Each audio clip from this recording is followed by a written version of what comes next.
SCP-3591 The Fallen Giant. Object Class Euclid. Special Containment Procedures. SCP-3591 is constantly monitored at its location of discovery. A perimeter is maintained of 10 kilometers around the location. A larger perimeter is not currently feasible. Local population is monitored for evidence of unusual phenomenon. Description: SCP-3591 is the apparent corpse of a massive entity. Physical traits of SCP-3591 are uncertain due to difficulties in observation. SCP-3591 has characteristics both of a biological organism and of a mobile mechanical structure. SCP-3591 is believed to have a roughly humanoid form, but observers universally report uncertainty. Observers typically report an additional impression behind or disguised by the humanoid form.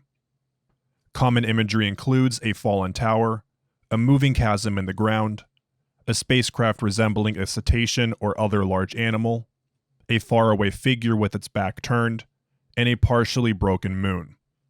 Observation techniques designed to account for limits in human perception have had inconclusive results. Confirmed traits include reality distortion, including spatio-temporal characteristics of itself and its location, massive physical size, at minimum sufficient to crush an area of redacted square kilometers, limbs, some of which most likely could be used for locomotion in life. SCP-3591 Discovery. SCP-3591 was identified after its appearance in the city of Redacted, a suburb of the greater Redacted area in the U.S. state of California. Class Theta amnestics were approved for use in altering mass memory of the event and affected area. Witnesses of the incident had difficulty perceiving it, but report that the entity fell from the sky, or somewhere unknown, the impact destroying the town of Redacted and damaging nearby areas. Those who could describe the entity used poetic and nonspecific language. Common descriptions were of a crashing spaceship or UFO, a falling giant, and a hostile military engagement between unknown forces resulting in the fall of SCP-3591.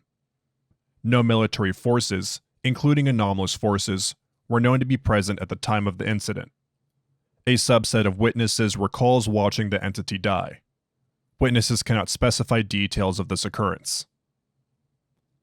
SCP-3591 Testing. Enhanced Methods. New methods of SCP-3591 testing were authorized 7 months after discovery, based on information gathered by members of Mobile Task Force Sigma-3, bibliographers. Examination using recommended esoteric methods revealed incisions or doorways on SCP-3591 exterior, leading into a previously unknown interior. Drone exploration found to be ineffective. While cameras continue to transmit, all controls fail once drones are inside interior. Drones may be manually operated by human in direct contact, but all remote operation fails. Exploratory missions authorized with live personnel. SCP-3591 Limb Test. Pre-mission report. 4-person team comprised of 3 members of Mobile Task Force Chi-9, All-Purpose Exploration, and 1 member of Mobile Task Force Sigma-3, bibliographers. Team members referred to as Green, Team Lead, Red, Gold, and Blue. Transcript has been edited. Begin log. Green. Mic check. Green here. Gold. Gold leader standing by. Red. Red leader standing by. Blue. Blue here. Resident Sigma-3 member. I hear you. Come on, Blue. You gotta do the thing. Fine. Fine. Blue leader standing by. Yes. Command. How's your equipment check? Command. Everything looks good on our end, Green. Proceed to entry point. Confirm when you have visual contact. Confirmed. Team approaches SCP-3591. So, I've got a question. We're sure this thing is really dead? Yup. One of those creepy motherfuckers from Psi-8 took a look at it. Was here for 11 hours. Didn't say a single word the entire time. What's a Psi-8? The silencers. They deal with reanimation. No one likes to talk about them.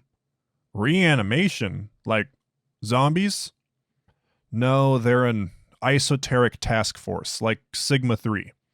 They deal with people or not people talking from graves, and things that were never supposed to be alive, and things trying to come back to life.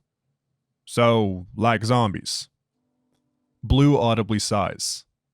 SCP-3591 appears on visual feed. Heavy camera distortion present. Outline humanoid form visible. Head, arm, and partial chest. Typical visual variants present. You see that? Yeah. Jesus. Command confirming visual contact with SCP-3591. Acknowledged. We see it too. Let's get these helmets on. Team stops. Gold takes 4 prototype RPD, remote perceptual display helmets from pack. Group members don helmets and bring them online.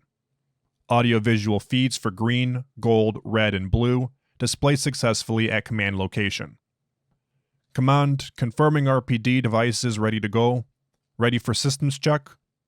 So these things show you what we're seeing, like what's inside our heads. Yes, Agent, that is correct, assuming all goes well.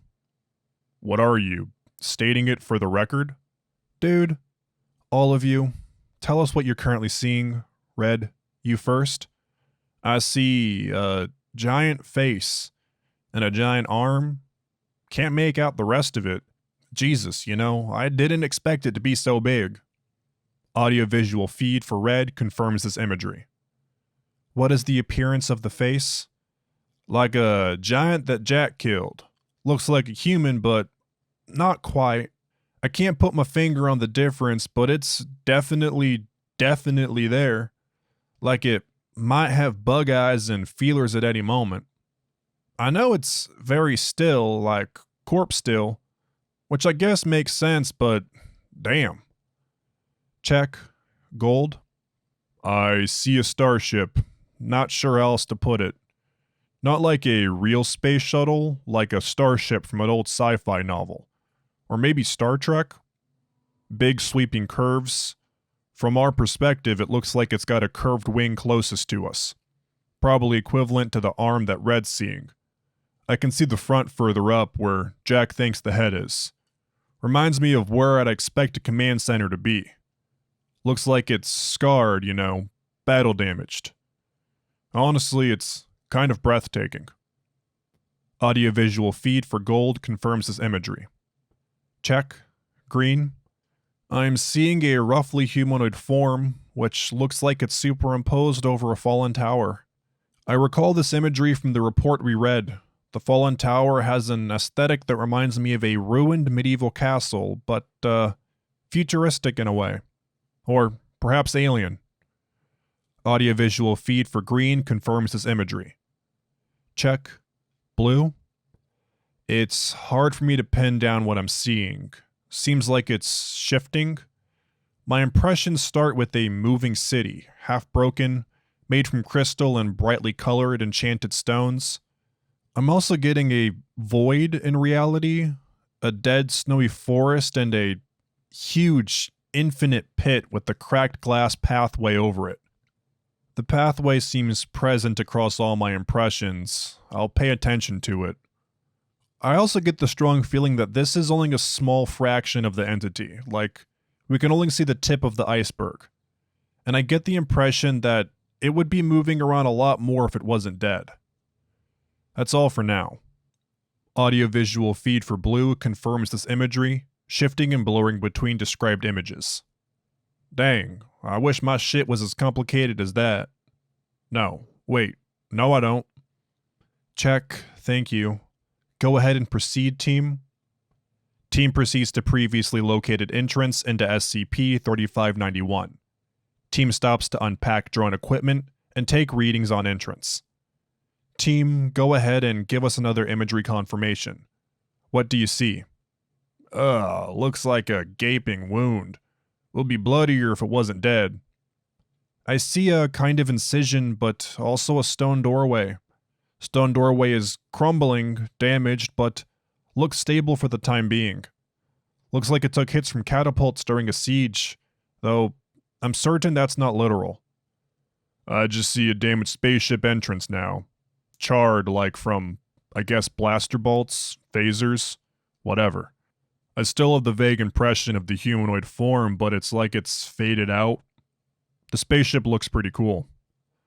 I feel a little guilty I'm not seeing anything worse. I'm seeing the pathway entering here, crystal archway around it, or a gap in trees, or a tunnel into a cavern, or just the void on all sides. All the imagery echoes the theme of being damaged in some way.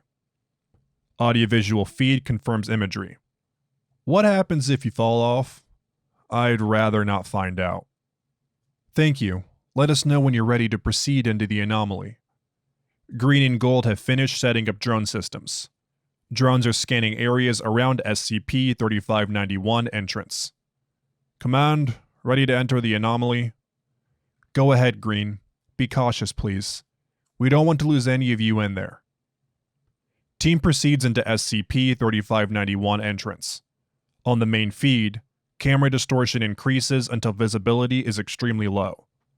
All feeds except blues show a tunnel or hallway, though physical dimensions vary greatly across the feeds.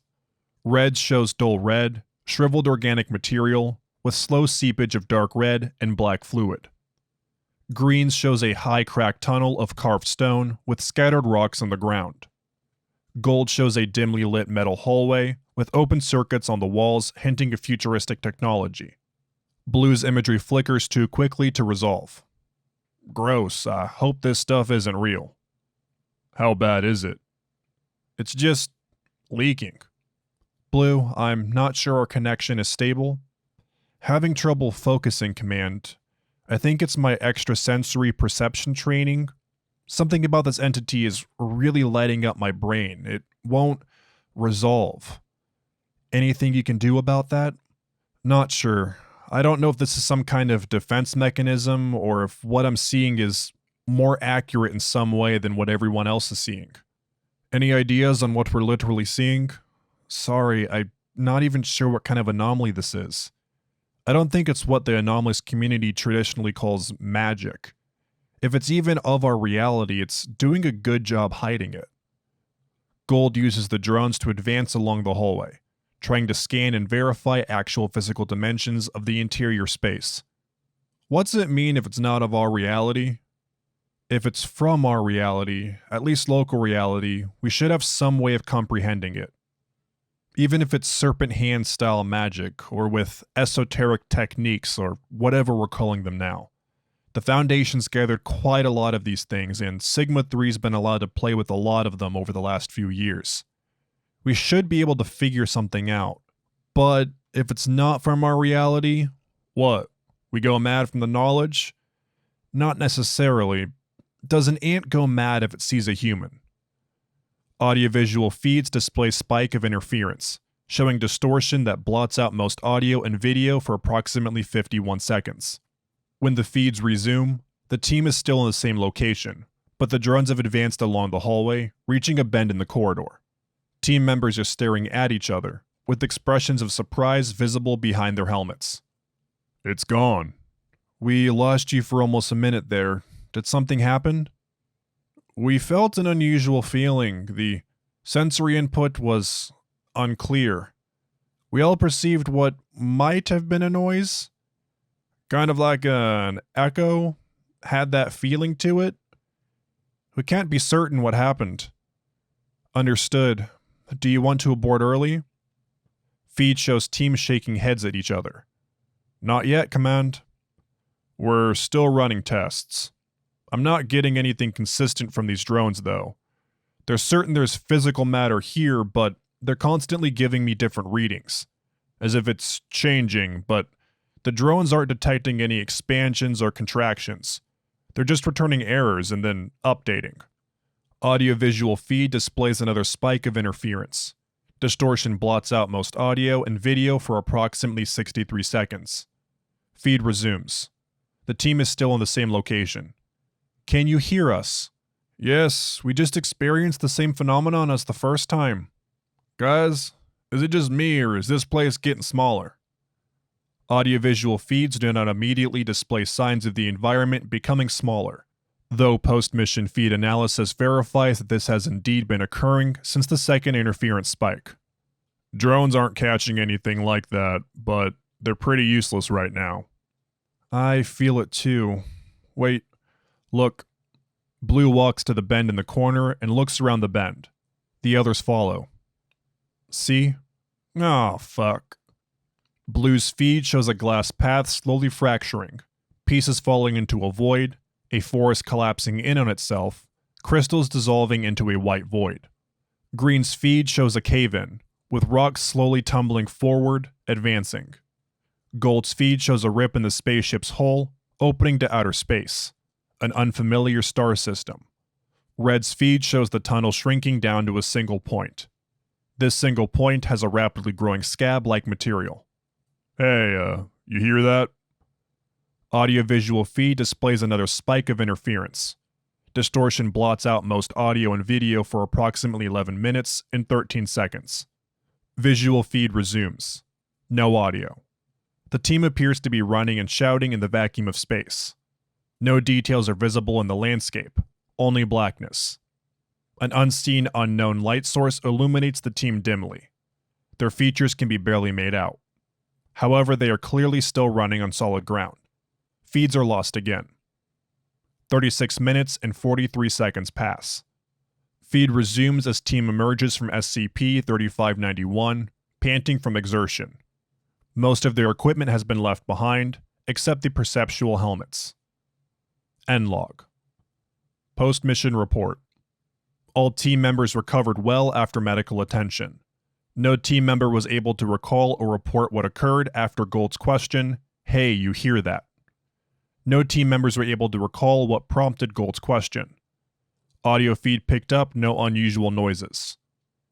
Examining team equipment, it was discovered that the team collected a sample from SCP-3591 while their feeds were offline. Sample appears to be the corpse of a non-carbon-based life form, similar to life forms identified in extra-universal travel via anomalous means.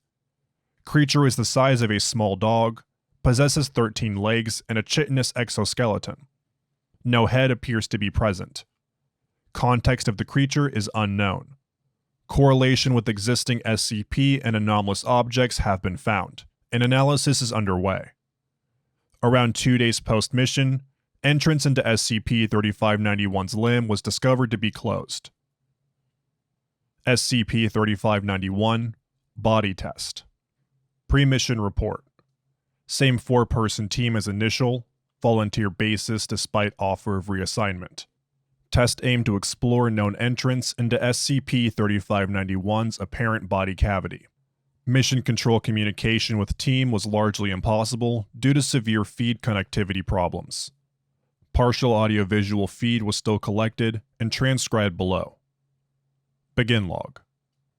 Team enters SCP-3591. No audio except where noted. Remote perceptual devices show similar imagery as the prior mission, except the interior area of SCP-3591 is consistently many times larger. Feed lost. Feed resumes. Team is in a large area with no visible walls in any version of personal imagery. Only floor disappearing into the horizon or darkness. Team is walking through what appears to be an assortment of dead bodies. Gold. More of these things. Jesus. Blue. I can't make sense of them. What killed them? Why can't I get any readings out of them? They can't all be... Feed lost. Feed resumes. Team is examining a large complex floating device of many moving metallic parts. One side of the device is heavily charred and partially melted. Unlike surrounding area, device appearance is consistent across all 4 visual feeds. Team eventually moves on after taking samples. They walk forward with no apparent landmarks to guide them. Feed lost. Feed resumes. Team is standing on the edge of a massive drop-off. Across all feeds, there is no visible bottom to the drop. On Red's view, Rivers of blood flow off the fleshy edge. On Gold's view, torn metal exposes glowing engines venting into space. On Green's view, a cracked stone cliff. On Blue's view, the view shifts too quickly to make sense of the visual, except that in the center of the apparent void, stretching vertically across the entire view, is a glowing thin object. Thin relative to the void, but massive compared to team members. Scattered around the team, up the edge of the drop-off, are numerous unidentifiable objects that appear to be devices or items of alien nature. These are consistent in appearance across all feeds. Blue is talking animately. Spear, it's the first time anything I can understand that will even let my mind latch onto it. Feed briefly lost. Because my brain isn't working like a single entity should, which is why I'm seeing so many things. My brain can't process correctly. Feed briefly lost. Green, all different. What's correct? How do we see correctly? You can't, or rather, you are. As much as you can. You see a broken castle. You see a battle-scarred corpse. You see a crashed spaceship. Other people see dead elephants, broken moons, a shattered planet. Everyone is seeing part of the truth. That's the feed briefly lost. Red. You mean symbolism? Yes, maybe something's trying to make us, maybe not us, but whoever's in here, make us understand what happened here. Like, something inside this entity. Something on a lower level of reality than 3591, but on a higher reality than us. A go-between. It's sympathetic to 3591. Feels bad for it. Why? Because it was a faceless grunt that died alone far from home on a forgotten battlefield. In a war we'll never understand, even if it destroys us.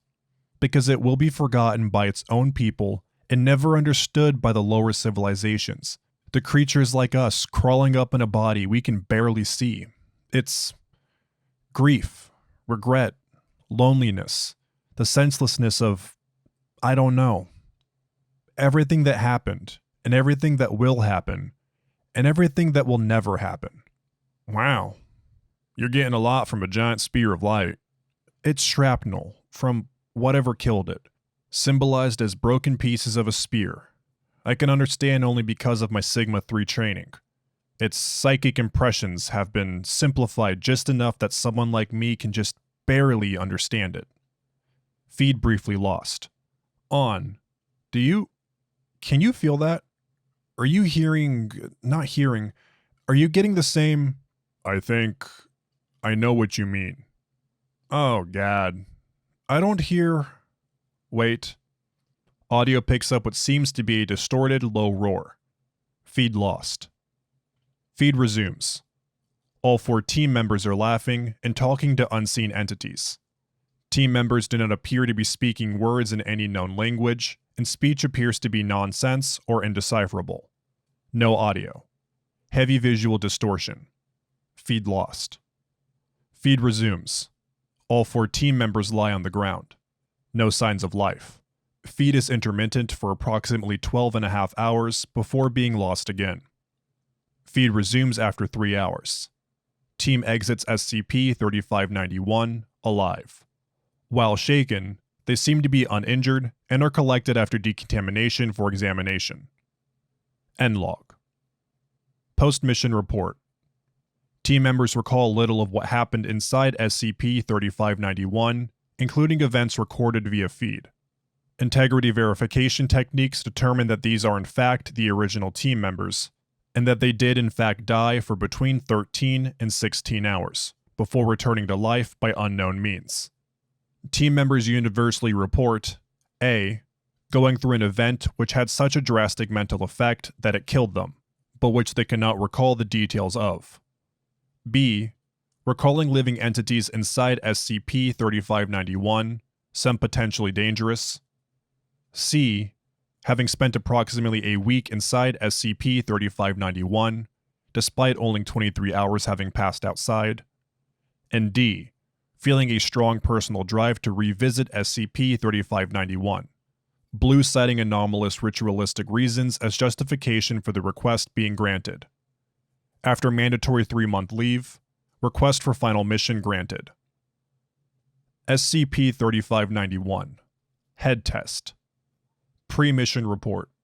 Same 4-person team as prior missions. Per request from Blue, test aimed to explore known entrance into SCP-3591's apparent head. As with prior mission, communication with team was largely impossible. Equipment barely functioned at all in the SCP-3591 area. Only one part of the mission was successfully recorded and is transcribed below. Begin log. Video only.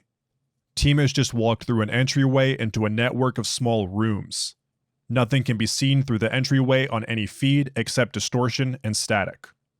Red's feed shows many organ-like chambers, much redder with blood than other areas of SCP-3591. Green's feed shows an ornate medieval castle hall with non-Euclidean physically impossible geometries.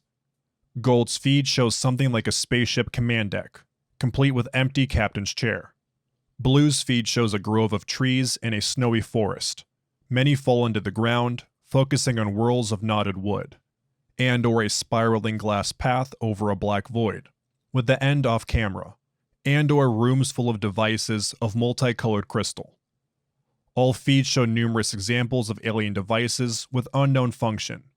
While many of the appearances are strange and functions not apparent, they all appear consistent and relatively mundane compared to SCP-3591 on-screen elements. As the team proceeds, they encounter living organisms. None seem hostile. None attempt to communicate with the team. Team seems to be used to encountering them at this stage. Organisms appear consistent across all feeds. Blue suddenly seems surprised and gesticulates at her team members.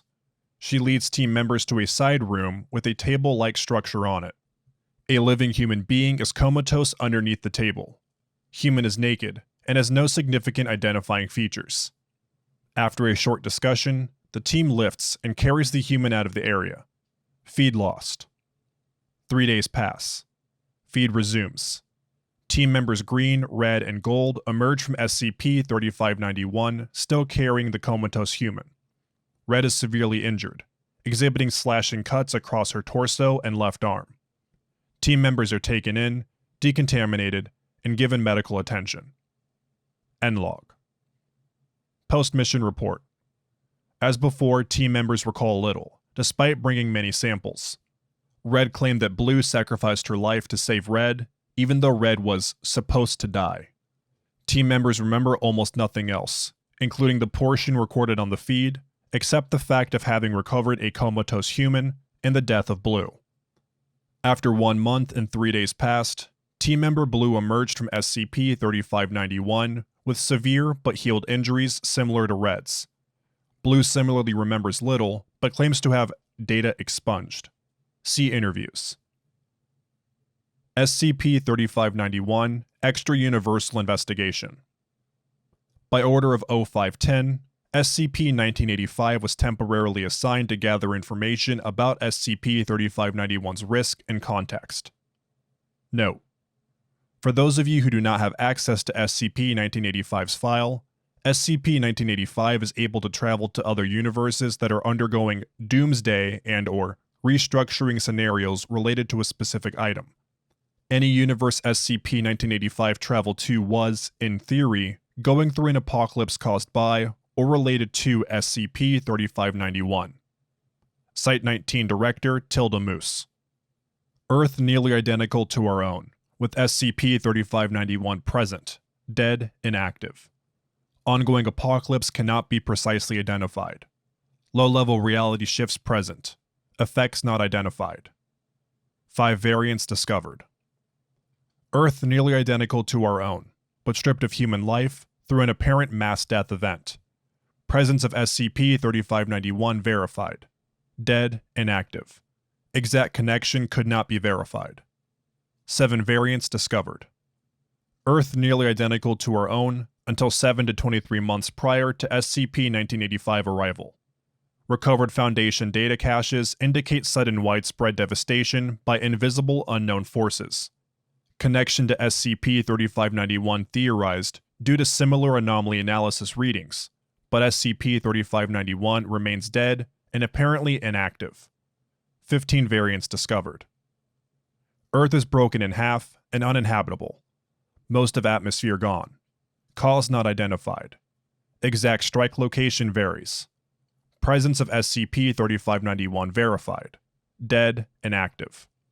In 2 variants, humans survive in space station structures, but drive SCP-1985 off with advanced weaponry when contact is attempted. 19 variants discovered. Total shift in nature of reality. Incomprehensible to SCP-1985 senses. No way to detect presence or absence of SCP-3591. 33 variants discovered. Earth has gone through an apocalypse of unclear nature. 70 to 90% of human population dead. Rest in hiding. Minor reality shifts are common. Massive indistinct entities are sighted striding through deserted towns and cities. Some appear quadrupedal, some appear humanoid, often many-armed. SCP-1985 is unable to get close to them. Connection to SCP-3591 possible, but unverified. Presence of SCP-3591, dead, inactive, verified. Typically, chemical makeup of soil and atmosphere is altered. Many large areas uninhabitable. In several variants, a poisonous mist-like gas covers 80% of the Earth's surface. 37 variants discovered. Unique variant. Earth has been rendered uninhabitable due to massive reality shifts. SCP-1985's in-building recording systems cannot analyze most of the changes, but unlike most similar excursions, human survival is still possible for a limited time. Human survivors have traveled to the anomalous location called the Wanderer's Library, leaving ways open to allow remaining survivors to follow.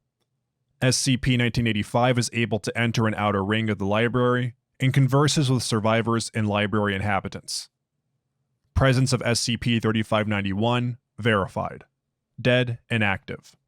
SCP-3591 is referred to by survivors variously as a deserter and/or killed in action in relation to an unexplained war.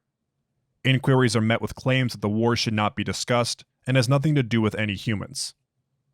Notably, library inhabitants also claim that SCP-3591 is a single consistent entity across all realities in which it appears. This is consistent with SCP-3591's identical status in every excursion so far. Unique variant.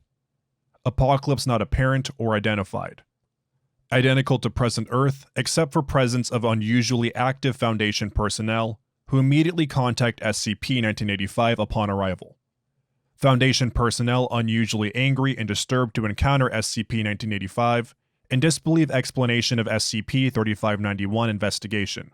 Foundation personnel repeatedly refer to themselves as mainline reality, questioning how SCP-1985 could have accessed mainline reality without assistance from a non-Foundation anomalous source. They refer to SCP-1985 as a mirror instance, possible relevance to redacted. Foundation personnel demand that SCP-1985 remand herself to their custody to be identified so that the anomalous occurrence may be resolved. SCP-1985 instead returns to home base after verifying presence of SCP-3591, dead and active. Local Foundation has built a massive titanium-laced concrete bunker over SCP-3591 as additional containment procedures. SCP-3591 Interviews. Statement from Agent Blue. 3591 Exploratory Tests. Excerpt. Excerpt from Blue's report after returning from SCP-3591. Following sections include information expunged from main SCP-3591 article. Well, I know Red thinks it's God. I see what she means. I don't know that I'd go that far. I don't think this thing has ever been on Earth before. That's the thing. It's also a machine, and a place, and a structure, and maybe a world. We primarily see the humanoid image because it's the most familiar to us, the most native impression. A machine-based intelligence would probably see the machine. At least, that's my theory. But I'm pretty solid on it. Yes, it's dead, but I don't think it dies in the same way we do. It leaves an echo, an imprint. No, that's not what attacked me, I'll get to that, but the echo was there, and I encountered it, communicated with it in a way. Like I said, I can't really recall most of it, and I can barely describe what I do recall. Do I know what killed it? Something else like it. If you think it's a god, then another god. But I gotta say, I'm a pagan member of Sigma 3. I know all about gods. This thing is beyond gods. And I don't say that lightly. What do I think it is? I think it's a sign of things to come. Things we don't understand. And if what I experienced tells us anything at all, it tells us we'd better figure out what we're going to do, or our reaction is going to be very, very, very stupid. Interview summary excerpts from human subject, SCP-3591. Comatose human subject recovered from SCP-3591 was analyzed and found to be a baseline ordinary human in ill health, altered only due to obvious exposure to non-Earth elements, chemicals, etc., and surviving off of consuming non-Earth substances as food. Subject likely used anomalous techniques to survive. Analysis also indicated that subject originated from a parallel universe. 9 months and 7 days after recovery from SCP-3591, subject woke from coma. Initially, subject did not respond to English, instead attempting to communicate in several languages which do not exist on Earth, interspersed with bouts of hysterical laughter. Eventually, subject seemed to recognize English phrases and started responding accordingly. With brief practice, subject rapidly returned to fluency. Subject attitude is moody, presenting long rants with little useful information, interspersed with much longer periods of silence and occasional laughter. On subject's own nature and origin. Subject refuses to give name, but acknowledges being human and originating from a reality largely indistinguishable from this reality. Subject is aware of the SCP Foundation. Subject claims to have changed everything about themselves, including physical and mental form, to escape, refusing to clarify what they wish to escape from. Subject also refuses to clarify their original relationship to the SCP Foundation. There are strong implications that subject believes that this reality is their original home reality, and therefore that this SCP Foundation has a strong interest in identifying subject's original identity. For now, protocol dictates not contradicting this conclusion. Subject claims not to remember the details of how they came to be inside SCP-3591, but claims it wasn't a surprise. Subject claims former familiarity with anomalous knowledges of transit, familiarity which is now absent thanks to mental altercation by contact with excessive numbers of dangerous anomalous entities. I'm a stowaway. Everything on there, all stowaways too. Like rats sailing across the ships to America. Or the fleas that came with them. I think a lot about rats, about insects, about the small things.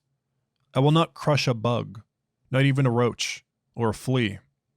If you knew what I knew, you wouldn't either.